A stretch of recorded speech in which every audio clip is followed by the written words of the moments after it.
Radio Bypass, bringing you rock and roll music that deserves to be heard. Discover new bands. Here's some old favorites on Radio Bypass. Hey, Radio Bypass. Today we are pleased to have a wonderful guest with us, somebody that I've listened to his music for a long, long time and never had the opportunity to speak with. And that is a band called Leatherwolf. And I know my old radio listeners heard Street Ready on my radio show many times. Still one of my favorite records. But Leatherwolf is a band that was formed in 1980-81. They've released several albums and just this year have released 2 singles. And keeping the beat throughout almost all of this time has been our guest today, founding member Dean Roberts. Dean, welcome to Radio Bypass. Thanks for having me, and hello to everybody. Good to have you. And we did release a record last year. You did release a record last year. Yeah. And we talked a little bit about that before we started. Yeah. And I think I played over the weeks, like I told you, I do the music show every week. I think I probably played every track over the course of several weeks. So yeah, the 2022 album was fantastic. And now this year, so far, just 2 singles, unless I'm missing one. I think we did The Henchman, Hit the Dirt, Thunder, and Only the Wicked. Okay, so All of them were videos, like just what are those called when you just have the words to a video? Lyric video. We did 2 lyric videos. That's cool.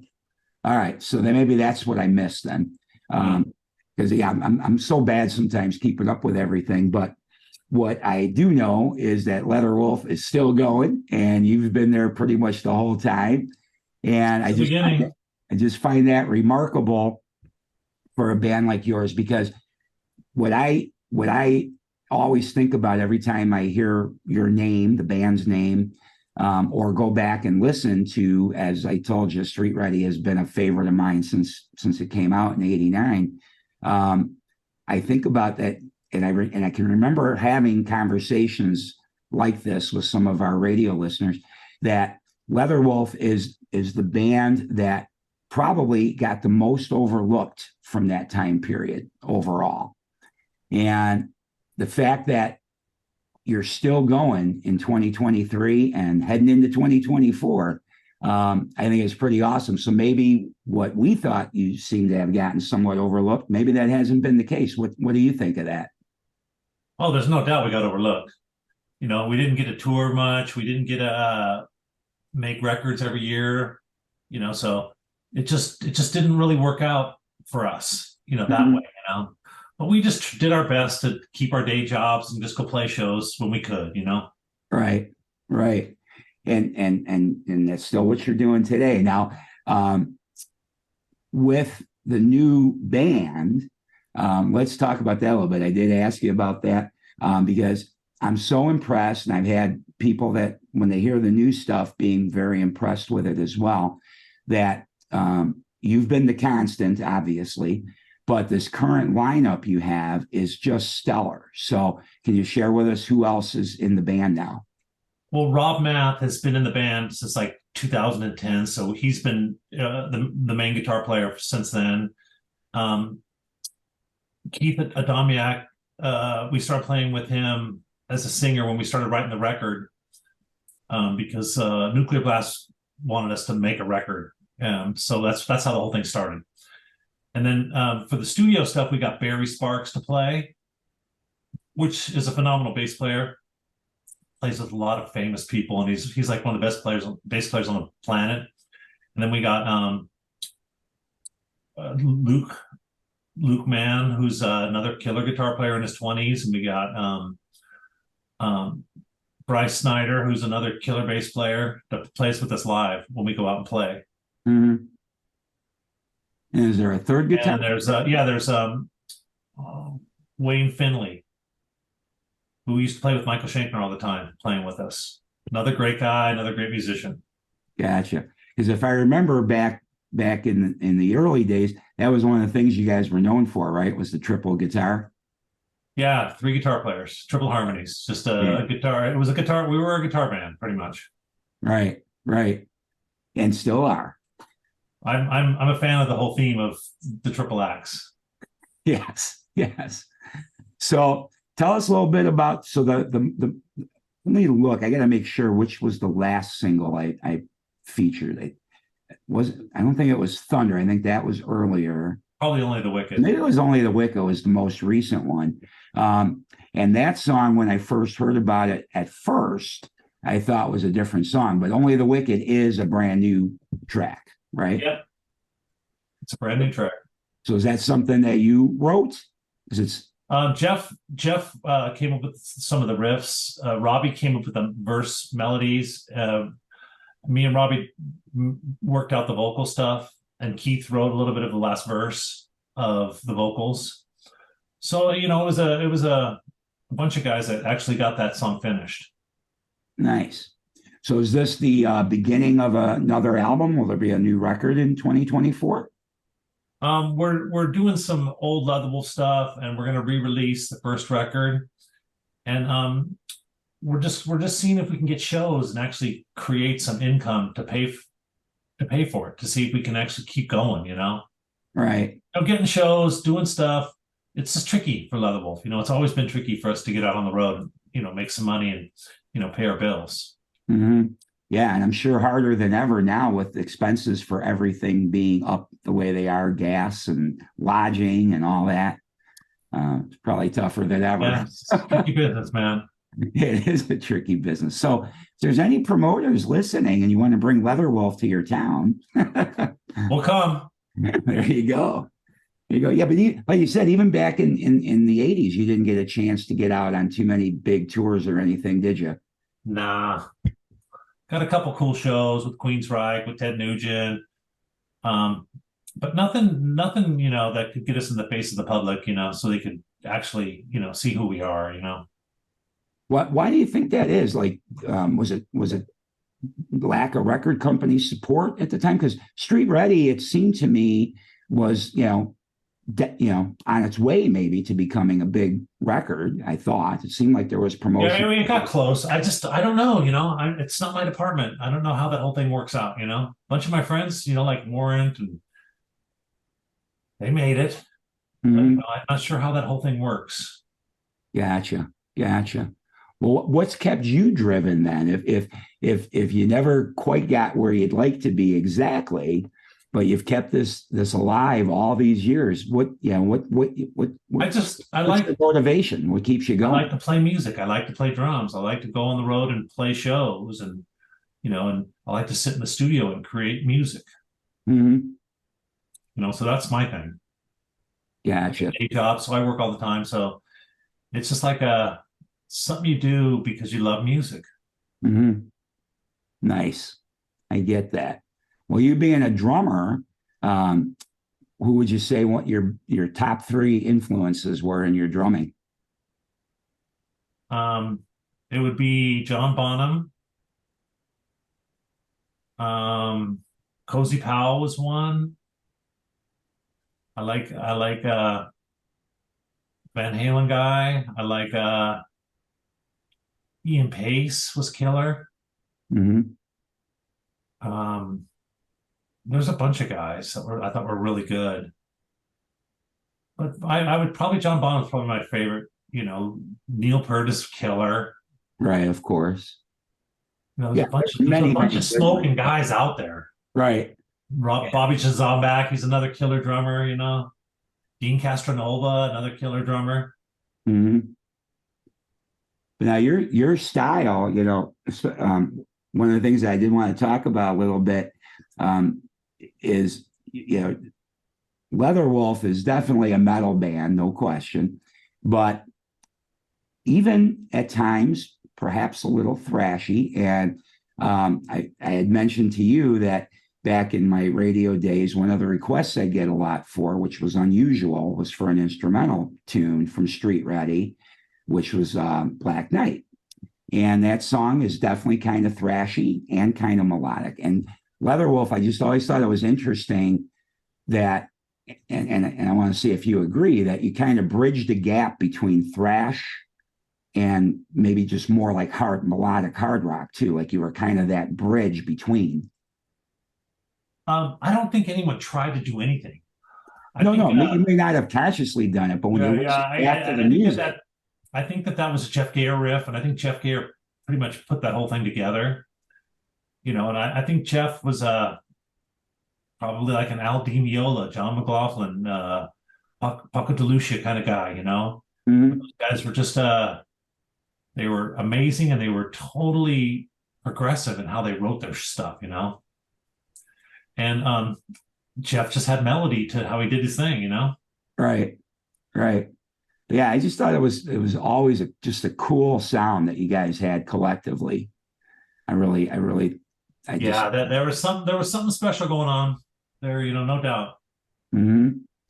Yeah, so I was just curious if you felt that at all. If you felt like, yeah, I can hear elements of thrash here, but also I honestly never thought about it. Hard rock. Really interesting. No, I had to think about how to write the parts to these riffs and how to make it interesting. So I never thought about punk or thrash or metal, or I never thought about that stuff when I was creating parts. I always just heard it in my head, and I just did what I thought the song deserved. Mm-hmm.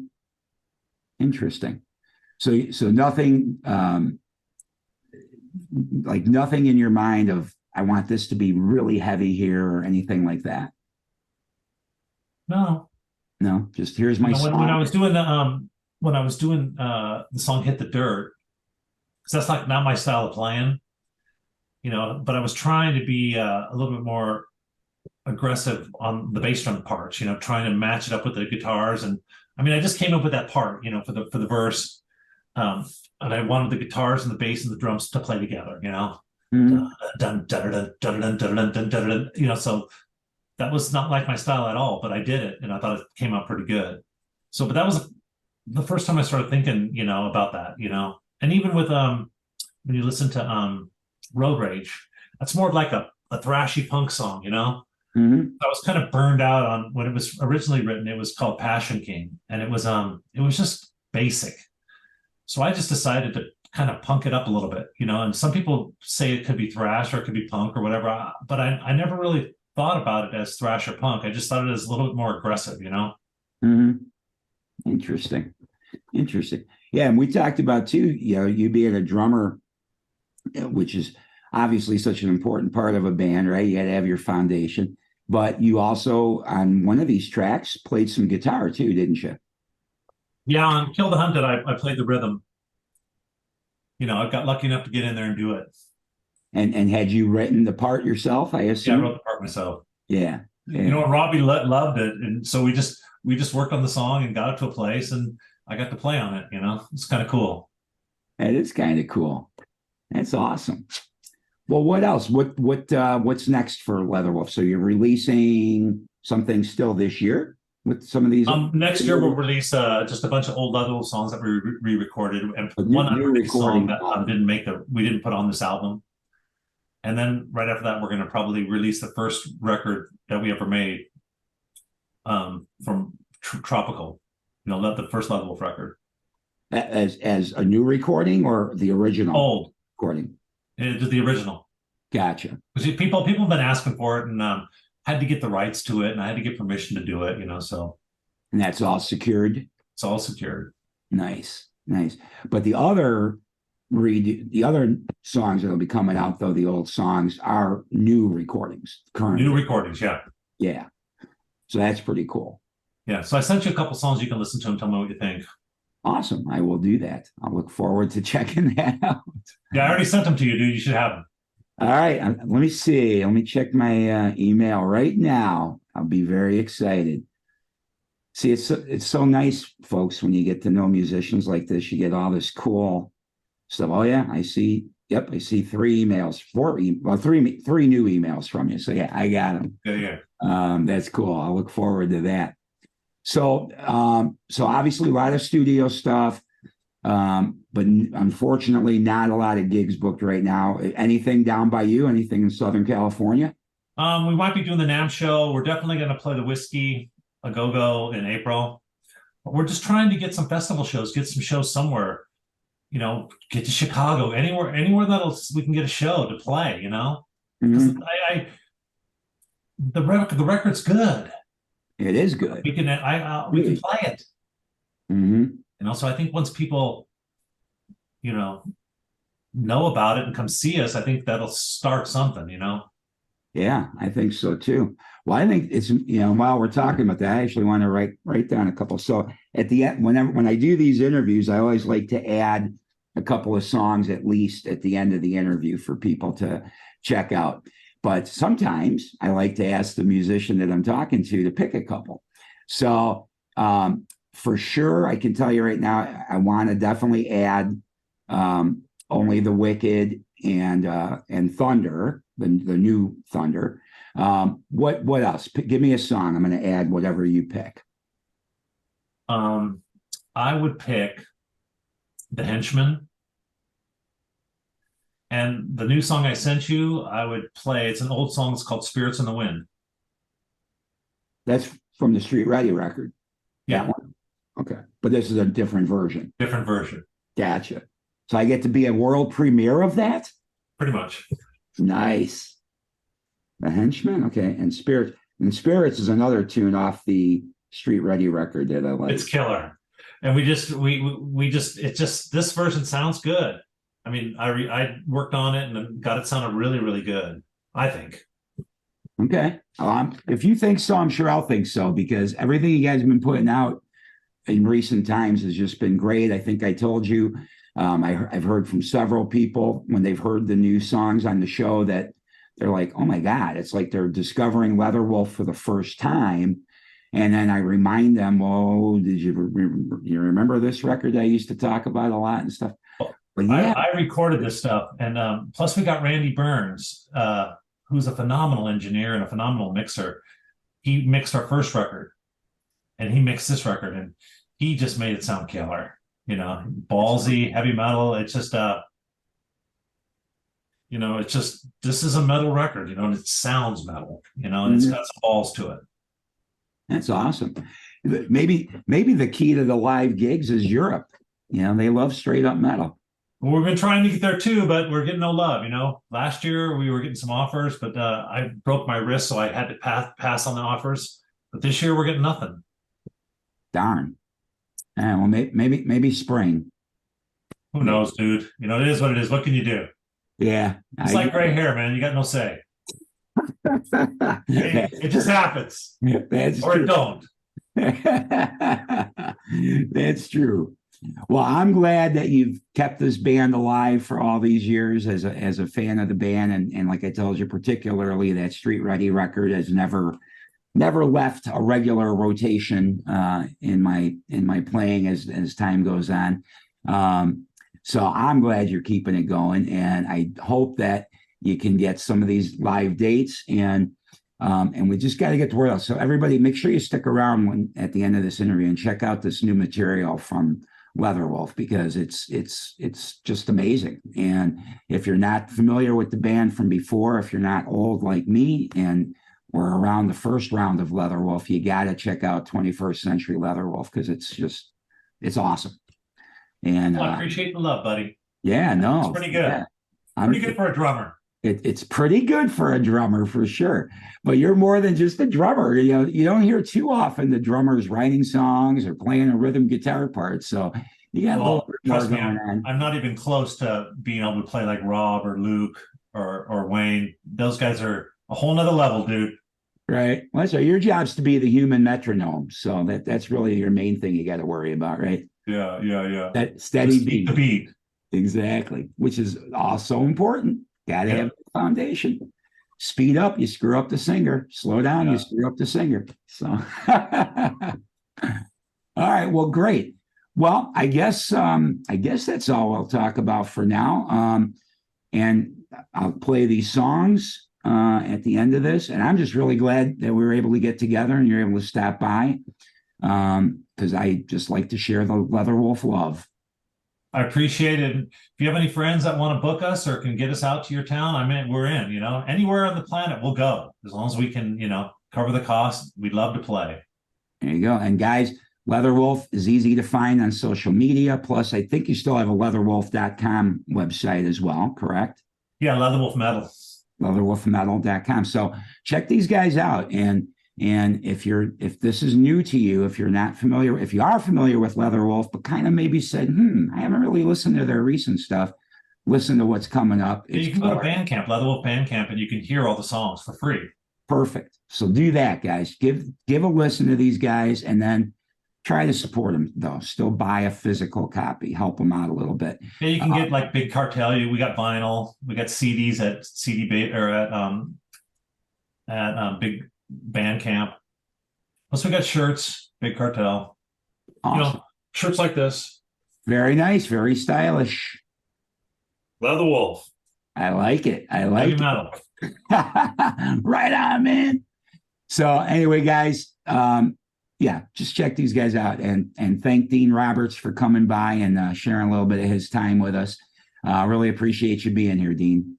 Hey, thank you. Thanks for talking to me, man. I really appreciate it. Yeah, my pleasure. And guys, stick around right now. I think we'll go ahead and we'll start with Dean's picks. So coming up right now, check out The Henchman from Leatherwolf.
Riding